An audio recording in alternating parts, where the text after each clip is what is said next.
মহাকাশ থেকে পৃথিবীর দিকে তাকানোর কথা কল্পনা করুন, কিন্তু কিছু একটা ঠিক নেই। কোনো নীল সমুদ্র নেই, কোনো সবুজ বন নেই, আছে শুধু সাদা, চোখ ধাঁধানো, অন্তহীন সাদা। আপনি কোনো ভিন গ্রহ দেখছেন না, আপনি দেখছেন আমাদের এই পৃথিবীকেই আজ থেকে ৭০ কোটি বছর আগে। স্বাগতম স্নোবল আর্থ বা বরফের পৃথিবীতে। এটা ছিল আমাদের গ্রহের ইতিহাসের সবচেয়ে ভয়ঙ্কর বরফ যুগ। একবার বিষুবরেখায় দাঁড়িয়ে থাকার কথা ভাবুন। আজ যেখানে গরম আর রোদের খেলা, তখন সেটা ছিল জমে যাওয়া এক বিরান ভূমি। আজকের অ্যান্টার্কটিকার চেয়েও বেশি ঠান্ডা। বরফ শুধু মেরু অঞ্চলে ছিল না, পুরো পৃথিবী জুড়ে ছড়িয়েছিল।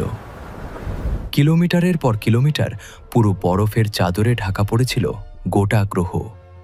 চারপাশ ছিল কান ফাটানো নিস্তব্ধ। সাগরের ঢেউয়ের গর্জন নেই, পাখির গান নেই, শুধু মৃত জমে যাওয়া সাগরের ওপর দিয়ে বয়ে চলা বাতাসের হাহাকার শোনা যেত। দেখে মনে হতো সব বুঝি শেষ। সাদা বরফের গায়ে সূর্যের আলো পড়ে ঠিকরে ফিরে যেত, ফলে পৃথিবী আটকা পড়েছিল সেই গভীর শীতে। কিন্তু মাটির গভীর নিচে পৃথিবী তখনও জেগেছিল। আগ্নেয়গিরিরা অপেক্ষা করছিল, আর গরম ঝর্ণার কাছে জমে থাকা বরফ গলা পানির ছোট্ট ডোবায় অতি ক্ষুদ্র কিছু জীব কোনো মতে টিকেছিল। তারা আগুনের ফিরে আসার অপেক্ষায় ছিল। অবশেষে যখন আগ্নেয়গিরিগুলো ফেটে পড়ল, সেই উত্তাপে বরফের জেলখানা গলে গেল।